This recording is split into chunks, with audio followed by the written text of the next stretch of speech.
die, please. Don't die. How are you all doing? A quick thing before we even start. I'm very deaf, and so I might not hear the questions. If I do, I'll answer it. If I don't, Jerome very kindly whisper in my ear and then I'll tell it to you. Okay? We don't seem to have any structure with this. There's nobody asking us questions up here or introducing us. So we have to rely upon you to ask us questions. And I'm sure we'll answer as fully as we can, and as honestly as we can. But we can't actually answer questions unless we are asked them. Learn something every day. So, yeah, maybe we just take hands, and our friend is going to come around with a microphone so that we can all hear the question. But are you there with the microphone? Yes, he's there. Yes, I'm ready. But thanks everybody for coming. Can you hear better with or without the microphones? With, okay. Yes, sir. One more, quick. Don't worry, I'm fast. How has being in Game of Thrones changed each of your lives? Yeah. How's the Game of Thrones changed? Being in Game of Thrones changed your life. Go on, you go first.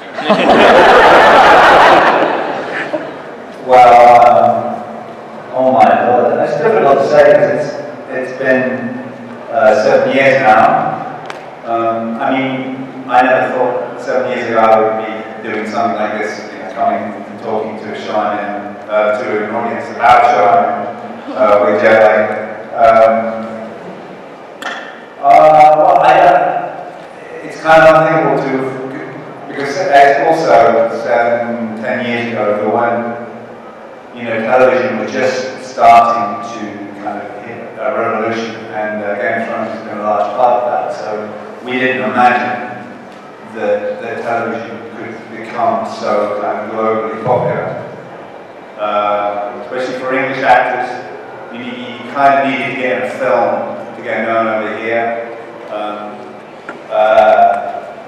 So it's incredible. It's an incredible gift to be able to be part of something that's so widely loved, and it's helped pay for a natural swimming pond in my garden, which I really love. But for me, apart from the joy of working it, because it's a great show, I like show myself. I'm a fan. I try not to read the scripts, apart from the bit I'm in, obviously. But it also helps to open doors creatively in other places to get involved with things that I'm passionate about. And that's what being, the fame of something like Game of Thrones can do. So it allows me to engage in stuff that to me really matters. Not that Game of Thrones doesn't really matter, it does. But, so it's wide-ranging, and I'm really grateful. And I never dreamt of something like I was almost thinking that I wasn't going to act again. I kind of retired to the Welsh countryside. Well, I don't say retired, but I had escaped to the Welsh countryside, and I thought that I might kind of move on to something else. And then Thrones came along, so it's been a complete, unexpected surprise and it's joy. It's lovely to come and meet people from different parts of the world. It's been really nice to travel in that way. So, I feel really lucky and blessed. What about you, Julian? Well, the question is very loaded, isn't it? How did it change your life? The implication is that it did. As you can see, I'm very old, and I've been around a long time. And I've been in a large number of pretty big franchises, which is really lucky because I'm basically a stage actor. And I've been really lucky to get these fantastic jobs. Getting Game of Thrones at my age was a very big plus, obviously. The because when you reach my age, the work starts running out, and so getting 6 seasons out of that. I'm not as old as the character in the show, 104, or 104 before they dealt with him. I'm not quite as old as that, but I'm pretty old, and to be able to be on international television in this way, as Jerome said, it really has opened up the door to a completely different sort of mechanical entertainment industry. Nowadays, as he said, you can get famous on television because of Game of Thrones. Game of Thrones, you know us, and we're all British actors. Most of us are British actors. Very few Americans in it. Some wonderful American actors in it.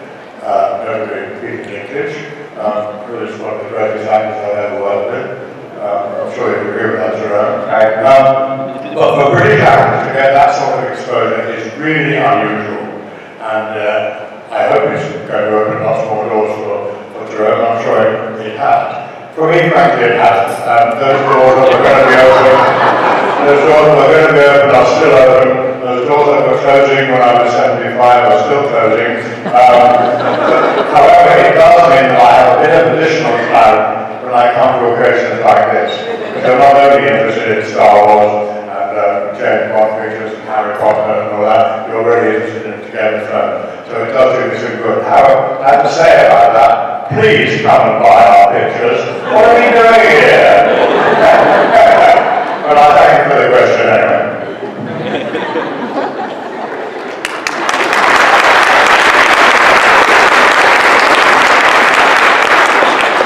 Right here? Or over there? Yeah, just go for it, because we're going to have time. I don't know if you watch the show, but if you do, what is the favorite scene that you had in it? I don't watch it very often, but this is not a snobby thing. Quite frankly, my part's not big enough to really engage me to watch it all the time.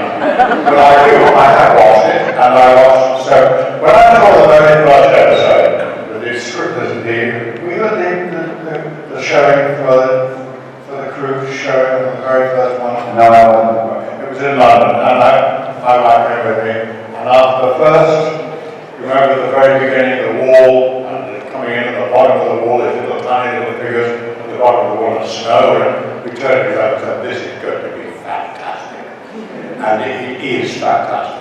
It's so little, I can say that. It's like being old now, and I don't tap up girls because they know it's not going to happen. Actually, I revised that. No, I don't. You said it now. Yeah, cut off my chances, haven't I? Every single episode I watch, and I do watch it, I am deeply impressed by. And the reason that I'm impressed by it is, well, many reasons. The set direction is absolutely amazing. The standard of acting in it is really high, and the direction of it from on the scripts are absolutely magnificent, really magnificent. And the storyline are based, of course, on Shakespeare, and Shakespeare got it right every single time. But he's able to do this with a modern television series is simply remarkable. So I have very favourite moments that I've seen in Game of Thrones, but I couldn't tell you what the story was. Jerome could tell you everything about the story. He really knows, seriously, he really knows his Game of Thrones. So any questions like that, please throw at him. That's right. It's what? Yeah. What was the question? What do you watch? I definitely watch it, and like I said before, like when I'm shooting, I don't read the rest of the scripts because there's a posse of us at home who get together and watch the episodes, so I don't like to know what's going on. But was it the favourite scene? The light or just the favourite scene? The light. Oh, sorry. The light. Which is a difficult one. There was one, I mean, I've got mixed feelings around. I love so many scenes I've been in. I mean, all the scenes with Peter. those early scenes with Peter, I kind of treasure more and more. Because that was, back in, it seems like a long time ago, before, especially his character kind of got swept up in the story, and we had some time together, on kind of, or just walking down, seemed like country lanes together and having time to shoot the breeze, and I love that. So really that, but then, then I get stuck in prison with those Dawn sisters. And suddenly I'm forgetting about the season with Peter Dickens,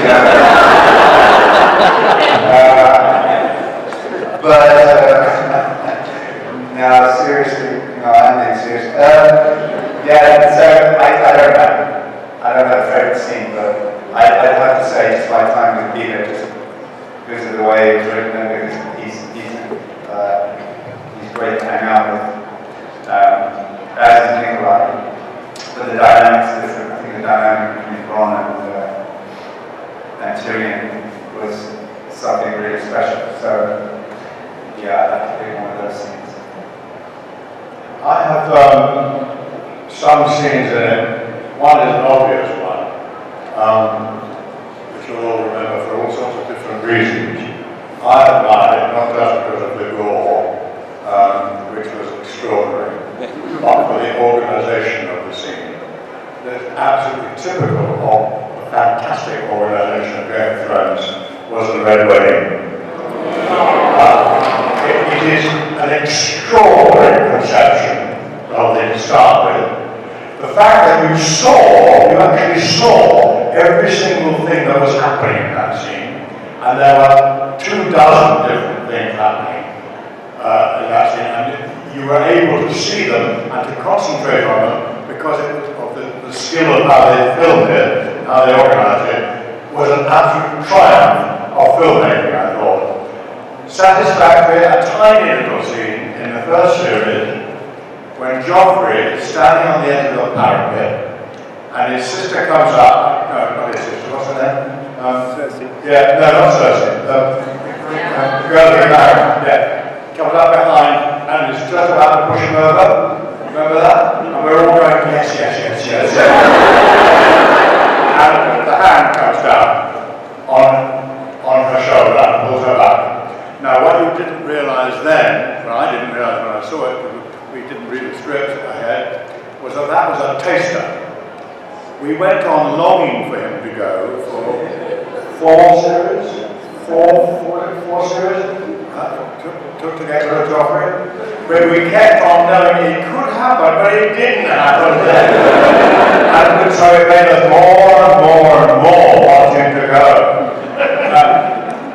So, for my money, his actual death was a disappointment. It wasn't nearly horrible enough. I wanted him torn limb from limb, finger by finger, gut by gut.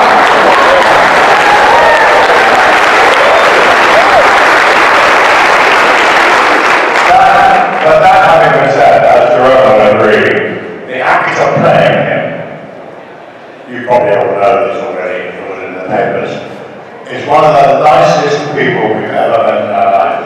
Charming, sweet, simple, unaffected, really bright. He's gone off to London University now. Is he qualified yet? As a philosophy, doesn't want to be an actor. He's used the money he's made on Game of Thrones in order to do his studies. He's an absolutely glorious bloke. Really delightful company, unaffected person. So remember that whenever you hate Joffrey. I have to remember that whenever I hate Joffrey. I go on hating Joffrey.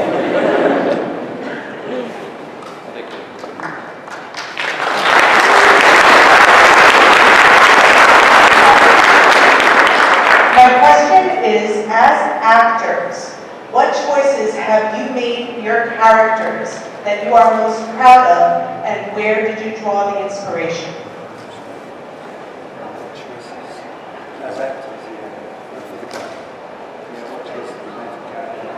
Which ones are you most proud of?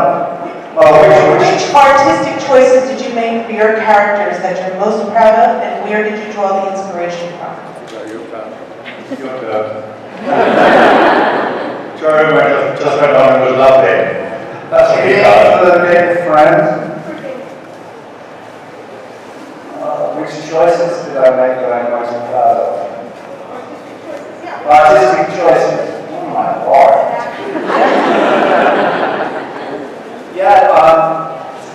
It's not obvious to me immediately when you ask the question in terms of artistic choices. If I had a choice, I would play in Scottish, but it was because that's how I auditioned Bronn Scottish. I had a bit of a Scottish accent. She was better than that, actually. But it was considered that Scottish might be a bit of a stretch for the Americans over here.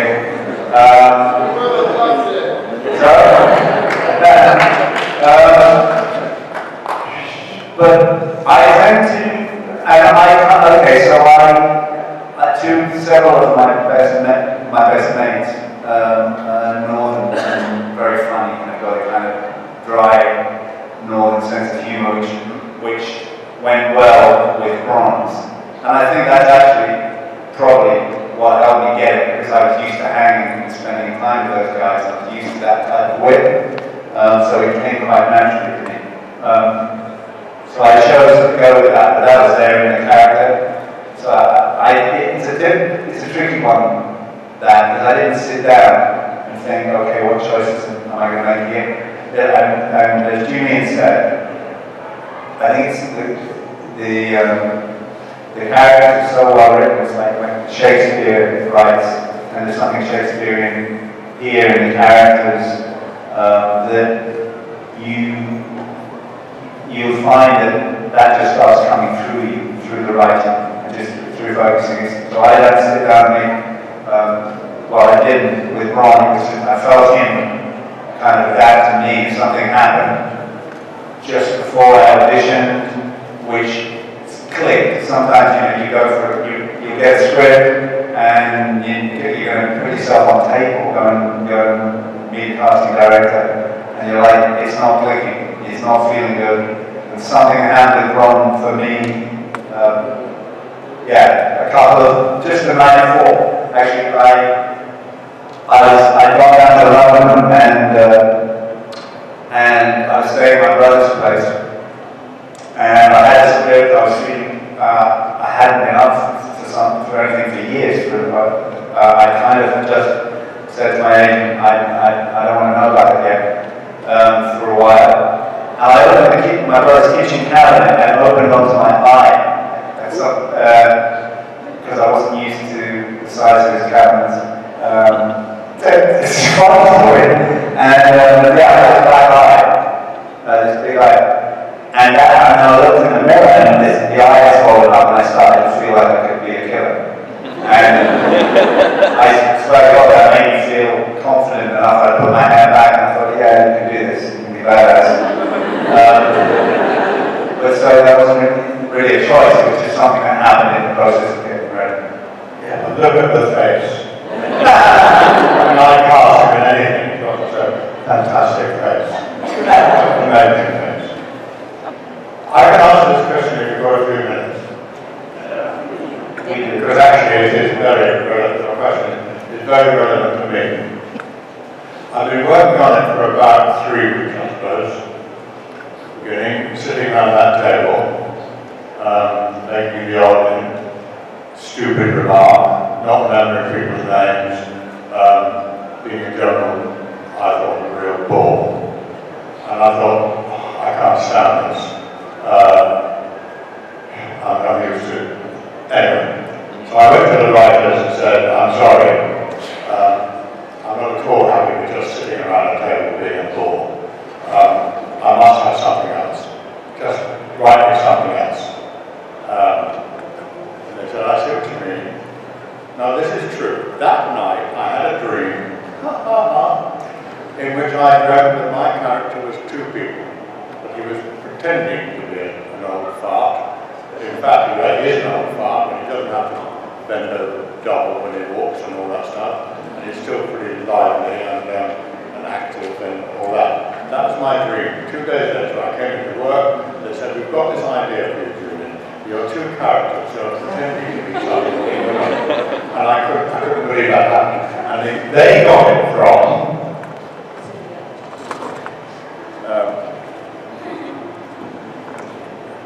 the take just about to start and say, okay, turn over, down and go, like this, we play the scene, cut, I stand up, talk to Jerome and turn over, but they got it from that. When I came out of the scene into real life, I was perfectly upright and I could talk properly and obviously was quite an active person. Okay, that was a wonderful idea and I was really pleased with that. And I nursed that for the whole of the series. But they didn't develop it except in one scene. Sorry this is going on. It's in one scene when I discovered having just had it off with a girl. And you may remember, some of you may remember that. I had it off with a girl and she goes out and I do it through an exercise to get to that person and go to the door and go down again. That was very satisfactory. Ignore that for a while until suddenly in comes Peter Dinklage and cuts my beard off. He said, what the hell are you doing? What are you up to? You're not supposed to be doing this sort of thing, etc., etc., etc. Okay, that's the only time that particular thing was used until, and I'll get to the customer story, I promise, until I did a wonderful scene out in the Bronn with Charlie Dance, where he's fishing, and I come to the beach with some sort of news, or some person, whatever it is, and he turns around and he says, what's your game? Or words to that effect. I don't know what you're up to, I can see you're not really what you're saying you are. What is it? And so I say words like, okay, fair game, you've got me. I stand up straight, I talk and I tell you that I'm determined to die in my own time, not like everybody else, and I want a proper funeral and I want people to acknowledge that I've done it for this country in my 104 years. And he says, oh, that's fair enough, yes, jolly good, jolly good. That was a very satisfactory scene, and they cut it. I was absolutely furious. There's nothing I can do about it. No point in crying on this little bill. Apparently you can still see it on yes, I see nodding heads here. You can still see it, but it wasn't public. And when I did complain, I said, he'll probably come back in another episode. But of course he didn't come back in another episode. And that was why I didn't want to do, sorry, coming to it, why I didn't want to do the last series at all. I said, I'm not going to do the last series. They said, you've got to do the last series. Okay, series 6 or somewhere. I said, I'm not going to do that, I'm not interested. Standing around being insulted by sociologists all the time. That's what happened. Every single scene I was in, she was horrible to me. And I got pretty bored of doing that. I said, I'm not interested in doing any more of that. They said, you've got to stay. I said, I don't bloody well have to stay. It's my life, you don't have control of me. And they said, well, we've got this wonderful scene coming up. I said, oh, really? What's the scene? No, well, we can't tell you that if we're not allowed to tell you. I said, well, okay, well, go away with the scene. I'm not going to do the last series. And they said, when you got a death. Ah, good. I said, I've got a death. Good death? Is it an effective death? Well, I'm afraid we can't tell you that. It's all secret. You know, we're not allowed to tell the story. It's Jerome confirmed. We're not allowed to talk about it off stage, as it were. And they said, well, we can't show it. I said, well, okay, goodbye. They eventually sent me the scene. And it's, as you may have noticed, it's a damn good death scene. Damn good death scene. One which old Pycelle deserved. And I said to them, because I'm here to tell you the money is very poor, you won't believe this, but the money is very poor for the likes of me on that series. I said, I will do this scene if you pay me 3 times the money. Within 3 minutes, they were back to my agent saying, accept. So when you go on something, that's when you get it. That's a little story about artistic decisions. Thank you.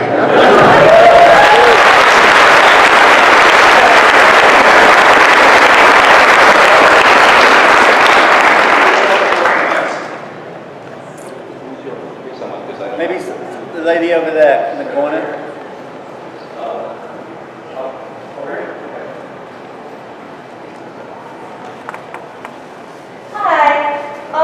Who do you want on the Iron Throne?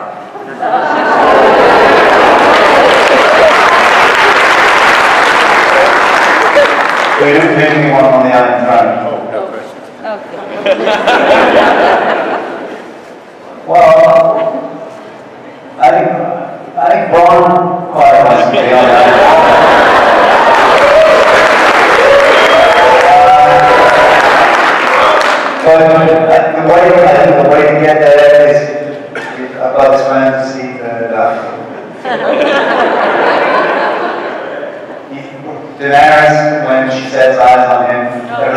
go.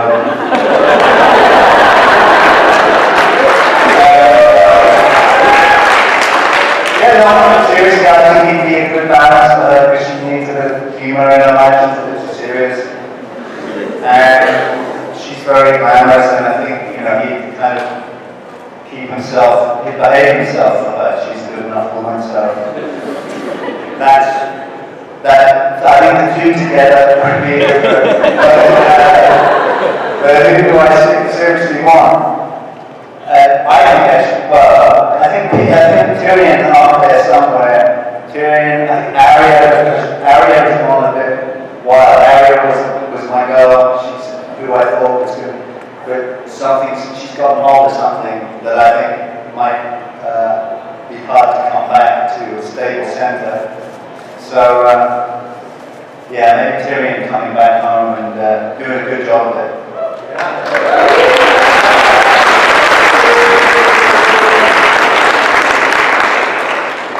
You bring up the whole question of who are the leaders in this series. One of the bravest pieces of television I've ever come across was turning off Sean Bean in Series 1. That's like turning off Hamlet in the middle of the play scene. Where the hell do you go after that? He's the only sympathetic person in the whole series. And apart from Peter Dinklage, he remains the only sympathetic person. No, we like you because you're funny. No, seriously. Anyone with a sense of humor you're attracted to. But the only serious contender for that crown and for that throne is Peter Dinklage. Notice I don't use his character's name. Peter Dinklage should sit on that throne. He's the only one. He's a naughty boy, he's a very naughty boy, but he's the sort of naughty boy you really love. Not the sort of naughty boy, like Joffrey, that's silly, that's money. He's the guy I would like to see on that throne. And Cersei, I want both drawn in from him. Well, I thought she was going to be a one boy, and it was wonderful when she was walking around naked with no hair. And I thought, this is got, that having been said, she's a supergirl, the actress. But that's what I like to see on the throne. It never happened, but it's what should happen. But it does happen. And it doesn't happen in Shakespeare either. The right person doesn't get there.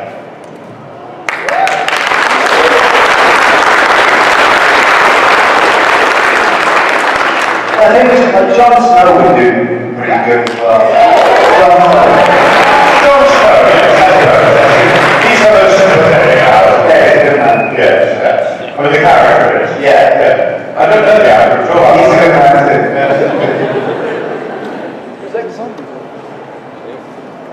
Okay. A lot of hands up, that's why I'm getting. Front row, right here, front row. Jon Snow, okay. Can you help me? Did I say so much? How do I know? As I said, the right people don't get it. The right people don't get it, okay. Sorry. Hi. Due to the nature of the show, characters are always kind of moving around the world. So due to the nature of the show, characters and actors are always moving around the world. Over your time in the seasons, was there any particular actor you like working with? Or like any actor? Any actors in the future you hope to kind of get paired with and work with?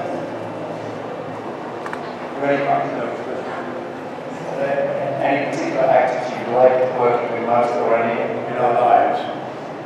No, with Okay, Or, yeah.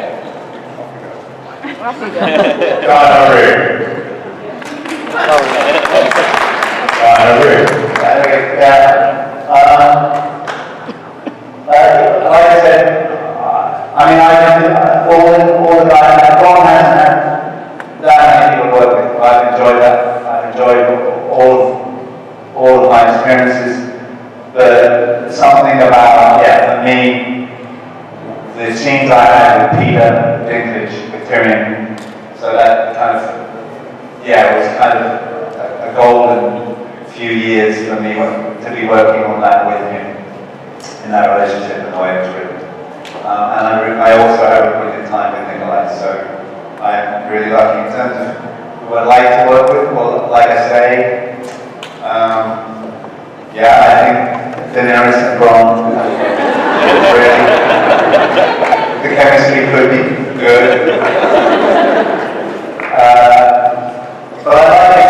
funny being being a fan of the show as well, and I'm not happy, like, with Daenerys and Jon Snow, I've had nothing to do with them, and so I love that. Just the excitement of kind of working with those guys, getting involved, maybe meeting them in the battlefield somewhere,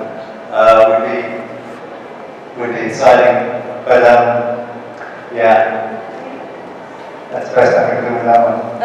Yeah, it's a tricky one, that, isn't it? I've been a southerner in the show. I never met anyone from up north. Very rarely do they come down, but very rarely do the two mix. I didn't really know anyone from upstairs at all. But there are characters in it I like about seeing. I really wish I had seen with Jonathan Price. It's one of our finest actors of all. But I didn't have to see with him. I didn't have to. But whatever one's favourite people to work with, they really work. I have to say, this sounds like actors flannel, but the cast and crew on that show are so amenable, are so pleasant, are so anxious to help, to make everything comfortable for everybody. Because it's a very uncomfortable show to do, frankly. The clothes are uncomfortable, the locations sometimes are too hot, sometimes too cold, everyone is out there to make it comfortable, including your fellow actors. So you can't say if you're in a scene with 8 people, I prefer working with that one or that one, because they're all being absolutely terrific people. Maybe they're horrible, really, but I don't know that. All I know is on the set, they're being really terrifically helpful and cooperative in an artistic way as well as a personal and practical way. And so it's a really difficult question to answer that. That having been said, I love my scenes. Few scenes I had with Sean at the very beginning. But that was probably because I'd worked with him before. I was in his Macbeth, and I was then also in Troy with him. And so I knew him pretty well, and so we got on very well.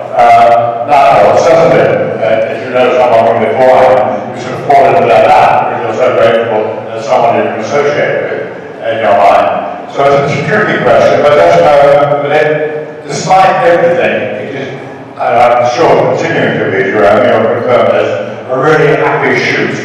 You're pleased to go into work, despite it being almost 5 in the morning. Yeah, also, Dan, who plays Pod, we always have a good time. Whenever I come across Rory playing the Hound, he's great to hang out with and work with. I mean, they're all, yeah, like Julian says, it's wonderful because everybody's got their, like life, everybody's got their own unique characters and the dynamic voice feels different, so it's lovely. But we don't get enough chance to mix with the other actors actually. It's one thing about the show, you might feel, oh, see, there's still guys I haven't met, you know, or a lot I haven't acted with, so yeah, it's all good. Thank you. Any other orange something on their head?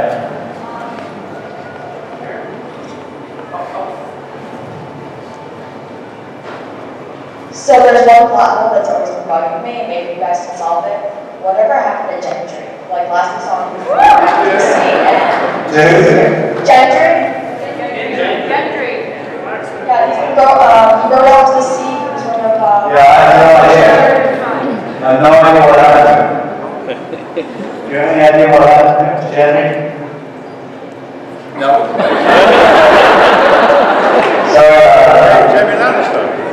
No. Jeremy who? Gentry. Gentry? I know what you're about.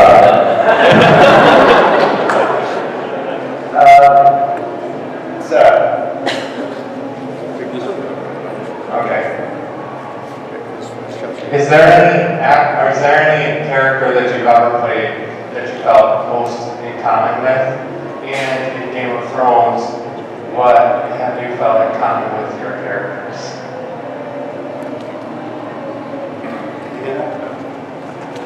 Is there any character that you played that you felt most in common with? Then in Game of Thrones, what is it in your character that you feel? I would love to have played Tywin, but and I would have been a contender 30 years ago for that part. Seriously. But then Charles Dance came along, and living Tywin, don't they? Yeah. Yeah. Should have much I watch it. Charlie Dance, a fine actor, and he's been around. I've known him since we were both in our 20s. He has never had a part which so suited him as this. Every single bit of his talent went into that part. And I thought he was simply brilliant. And his death was that scene sitting on the lavatory between the two of them was one of the best things I've ever seen on the screen. And he, Charlie Dance, was magnificent. That's the part I would have liked to play. That having been said, the most wonderful part I've ever played. Apart from that, something you know nothing about, is a part of a real person who existed called James Boswell, who was a great biographer in the 19th and 18th century. He did a famous book about a man called Dr. Johnson. You wouldn't know anything about that, but it was the thing that has excited me more than anything I've done, except for an American musical I did 2 years ago called The Scotch Boys. Do you see it? It's magnificent, which came to London and I played it out. That's my second favourite thing ever. Right? That's the answer to your question. I don't know if that was the answer to this question, but it was a good answer. Things in my characters that I play that I am most well, it's a funny one. I don't think any character I feel like me. I mean, I wouldn't want to play me. That would be difficult, but the nice thing about acting is you tap into parts of yourself that would, I mean, it's like with Bronn, you know, I can't go down to the local pub and behave like Bronn, but having a character to kind of tap into those primal bits of myself, because they're there, you know, that's been great. But the character, I played a character recently in River Street, a show called River Street, which I don't know that in terms of what I've done on telly, that went quite deep. It felt like there was something I was tapping into ancestrally. I know my great grandfather, you know, was in the London East End as well, and sometimes it's like it felt very close to the bone in places it was going within myself. Did you get that since Game of Thrones started? It was during. Yeah, during. It's like you were saying, it has that influence, hasn't it, Game of Thrones? It definitely has. You are wonderful in River Street. Thank you. Wonderful. That's a series I do watch. So that's when acting can sometimes be cathartic, to be able to, you know, discover stuff that's going on emotionally inside you that you didn't know was still there, that may be unresolved and unhealed. Sometimes it can allow that to come out.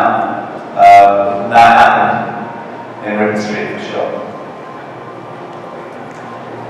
The gentleman persistent, right? All the way in the back of the room. Yeah, right there.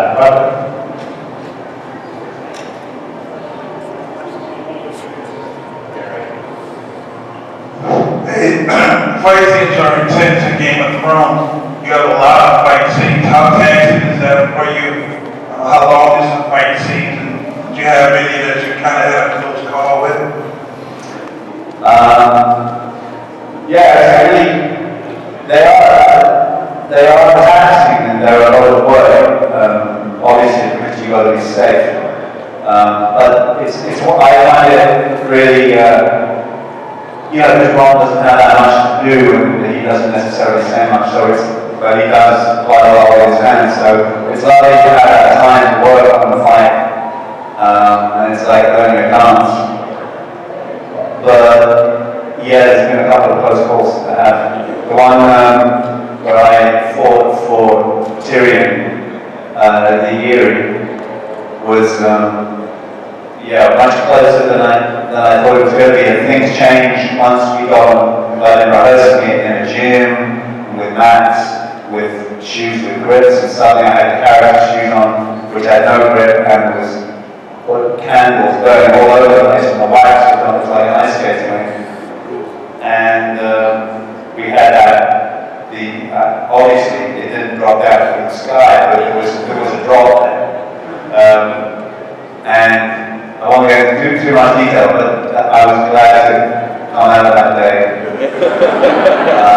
With my face still on, so it was, but that's also kind of cool to be in that combative situation where you actually feel, I really got to know exactly what I'm doing here, otherwise, with those swords, although they're not, they're not sharp as a sword in those days would have been, they're still metal, they're still, something goes wrong, you'd be in trouble. But the team, the stunt team and the guys who work with you, they're looking after you and they're very professional, so we're in good hands.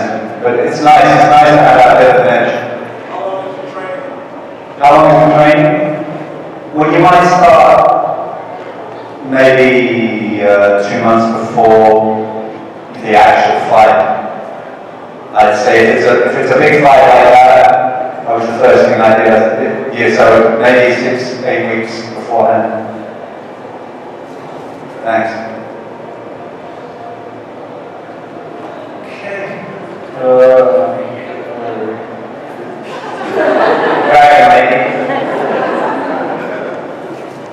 Where am I going? That truck was sleeping over there. Do you have any memorable behind-the-scenes moments or any fun pranks that you played with other actors in the set?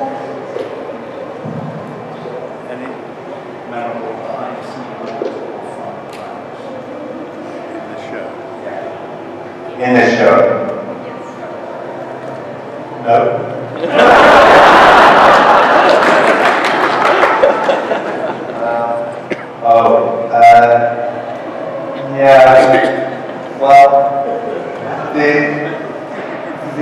I don't remember in the last season there was a scene where I haven't seen Paul for a while and I creep up behind him. Bronn creeps up behind Paul. And we had a scene in which I'm getting him to show me, I'm teaching him how to fight, because he asked me to teach him. And we do the scene a couple of times, and it goes well. The director says, okay, we've got that as in the can. Just do one for fun. And I know when they know damn well it's amazing. So in the middle of the scene, because I say to him, he's got this fight, I say, come on, you're the big boy.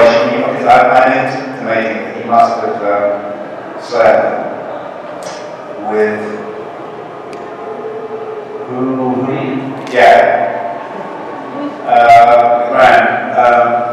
And I said, come on, you're the big boy, you must, and I just grabbed my balls. And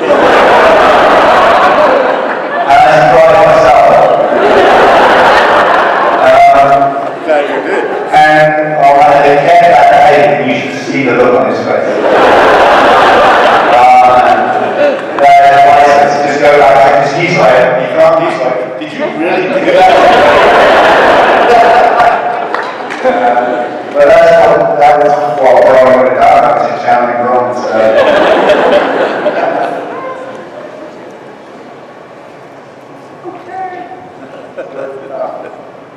Yes.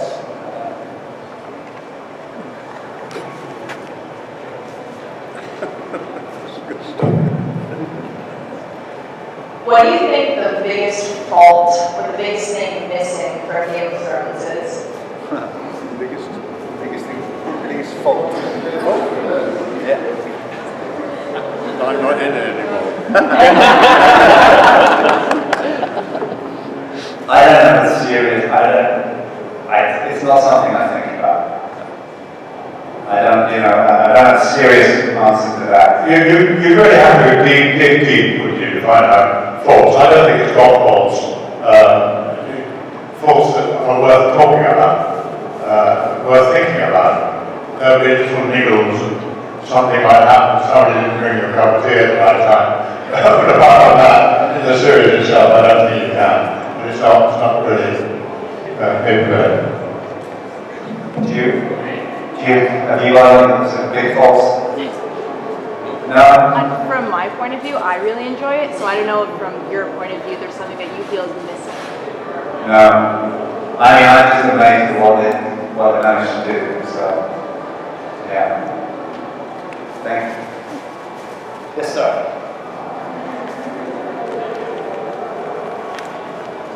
How was it like working with the character and actor of Peter Baelish? I know you guys had some scenes with him.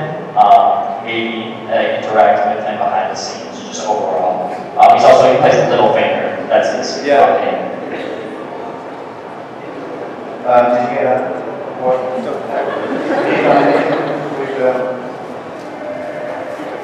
Yeah. We played Littlefinger. Oh, that's not Peter Baelish. No, that's his character name, isn't it? Baelish. Yeah, Peter Baelish. Oh, yeah. Sorry? Ian. Aiden. Aiden, yeah. What's his name? Aiden. So, anyway, I'm a big admirer of Aiden's work, and I think I've only done like 2 small scenes with him. Which didn't amount to much, but he keeps himself updated as well. He doesn't give too much away. That's my experience in a good way. So that when you're acting with him, you're like, you're not too familiar. And having said that, I had a really nice supper with him once. He seems to be a cool guy, and he's a lovely actor. Really good, cool actor. Yes. Just one more?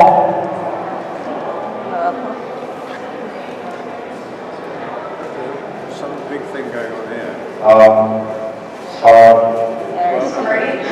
I was wondering if there was any character from a book, a movie, or a TV show that you would love to play, whether it be something who's already taken, but if there was any character that you'd really love to play if given the opportunity.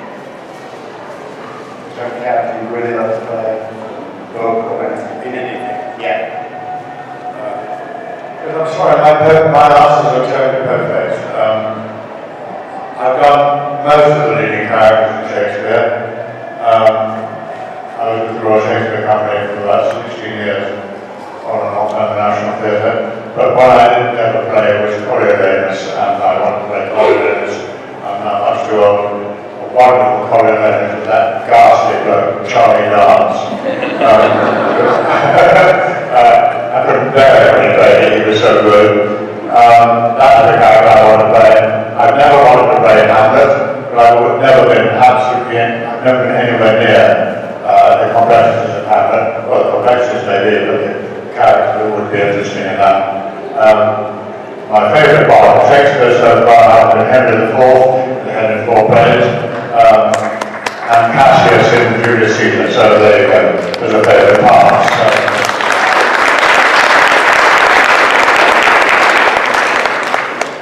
I'm just trying to think. There's a book called the Boudica series. It's 4 books set in tribal Britain in the warrior queen Boudica, British warrior queen who got the tribes together to fight the Romans when they came over. And that book broke my heart in a certain way in terms of connecting to my ancestry, which would be also, I guess, the ancestry of a lot of us here, in terms of where we came from before the Romans and the Normans and the Vikings came, when we had our own indigenous peoples. So there's some characters in that. There's both Boudica's father, which I would love to tap into that, go back to that time where we lived lived in a way where we're connected to our environment and had respect for it and an understanding of the balance of nature. Because I think those are stories that need to be told today. So it would be, my dream would be involved in something where the story that was being told had a real influence and was telling a really good myth for today's young people in terms of how to live on this land without desecrating it. Thank you.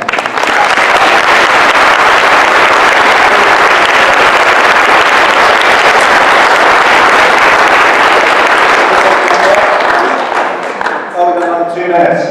There's the lady over here with the glasses.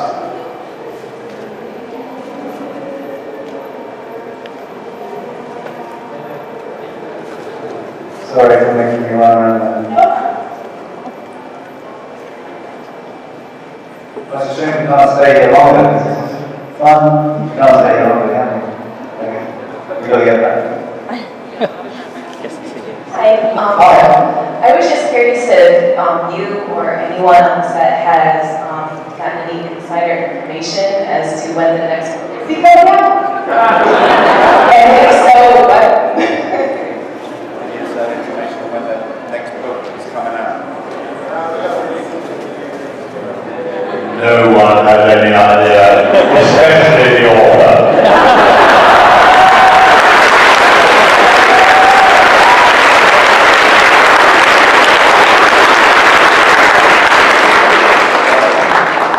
Same.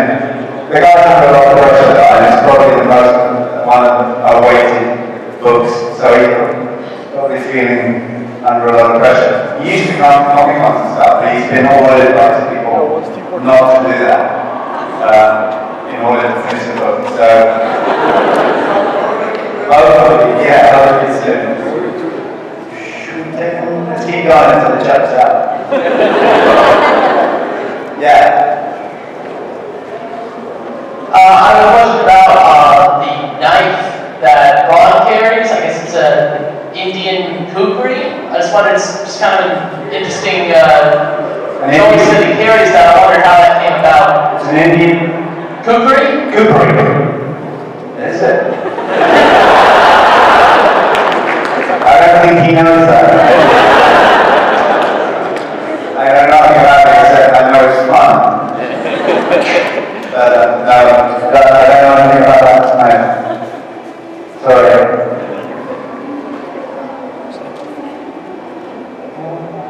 Do you want to carry on tonight for a bit? Yeah.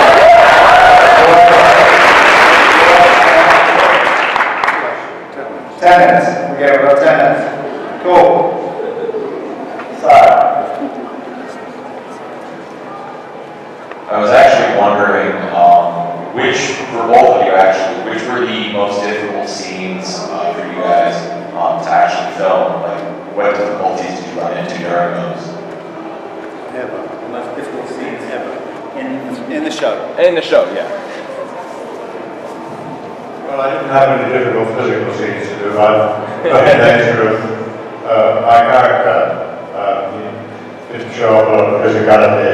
And when he was being the other person I talked about, the younger, more vigorous person, he was allowed to show that on film. Take my point?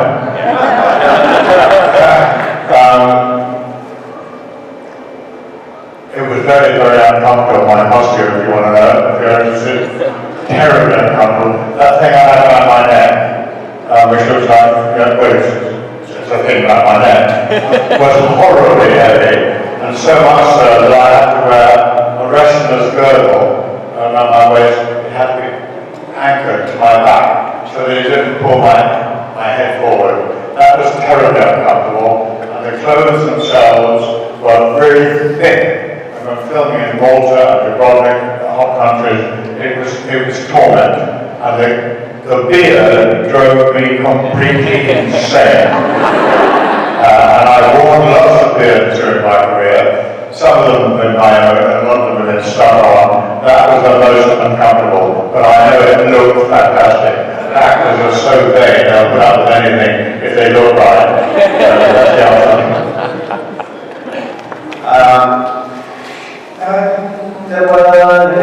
Well, the most enjoyable, the one in the cells of the girls that might also be the most enjoyable. Really?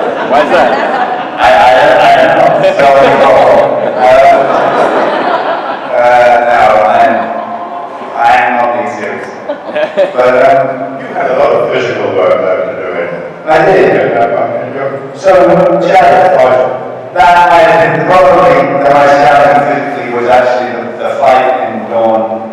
Because we had all that garb on, all that disguise on top of our costumes, and it was a couple of really hot days.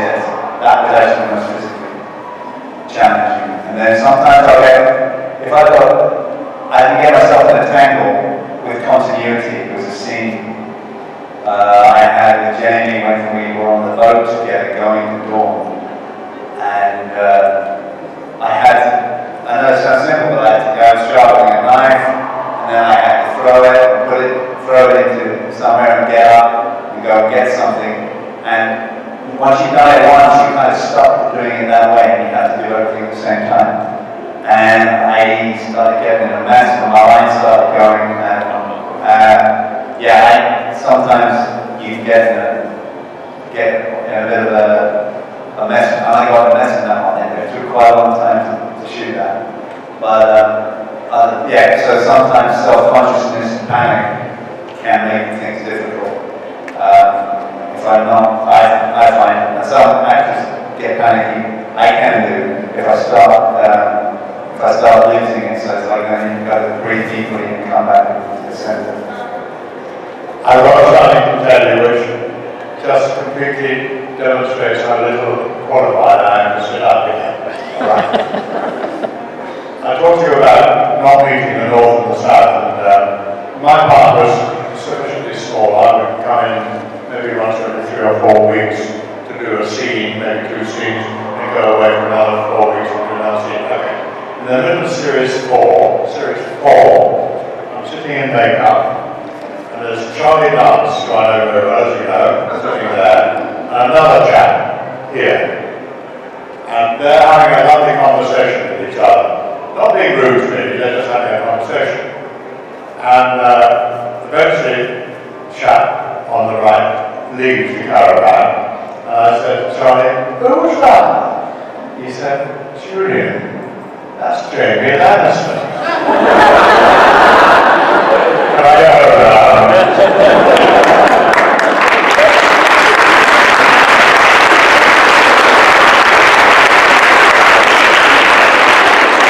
One more. Lady with the glasses. If there was anything on set that you could keep for yourself and take home with you, what would it be? Jerome Flynn.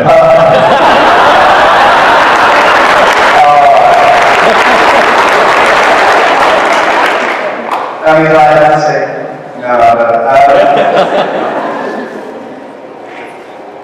That series is a difficult question because the set is covered in fantastic artifacts from all over the world in all sorts of periods.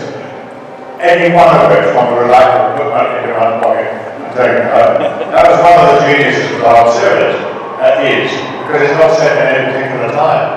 The only thing it doesn't have is electricity. And so it doesn't have telephones, or it has versions of telephones. Because it's all over the world and for all periods that you can't identify. Also, you can't identify in time either. It could be 1 million years into the future or 100,000 years into the past. You cannot identify. And that's one of the geniuses of the whole thing. And that's why it's difficult to say, I would like to take that and take it home and put it in my pocket.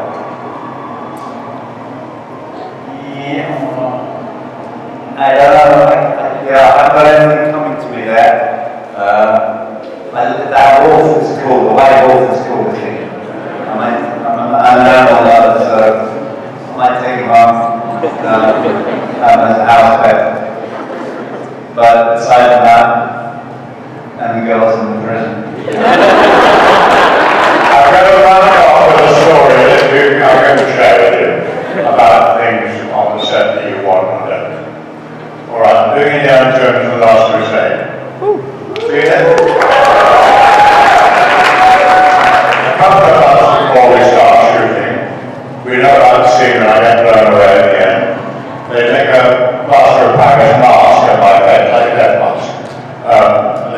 go away and they work on that, do different prosthetics or whatever, in order to do the sequence of me, my face being blown away. Because Spielberg doesn't use CGI, he uses his own method of cutting film to achieve it. Okay, that's what they did. At the end of the film, this thing now looks about 180, Julian 180. They said, "Do you want this, Julian?" I said, "Oh, yeah, I'll take this home, thank you very much indeed." Took it home, and my wife, the actress I look at, who incidentally plays my wife in Indiana Jones, said, "What's that?" I said, "This is a... I'm having that in the house." "Oh, God, that's disgusting, get rid of it. Put it in the garage." So I put it in the garage. A few years later, they were clearing out the garage. Oh, look, I remember, oh, that's hard, I hate that, Julian. Chuck it out. So I put it in the bin. That's the last I ever saw it. About 10 years ago, I was on an occasion like this in Los Angeles. I was talking to one of the dealers about this, saying, "That was dark when you throw that out, wasn't it?" He said, "That was very dark for you, Julian. If you had it in your hand now, I'll give you $25,000 for it." So, collect everything off the set you can.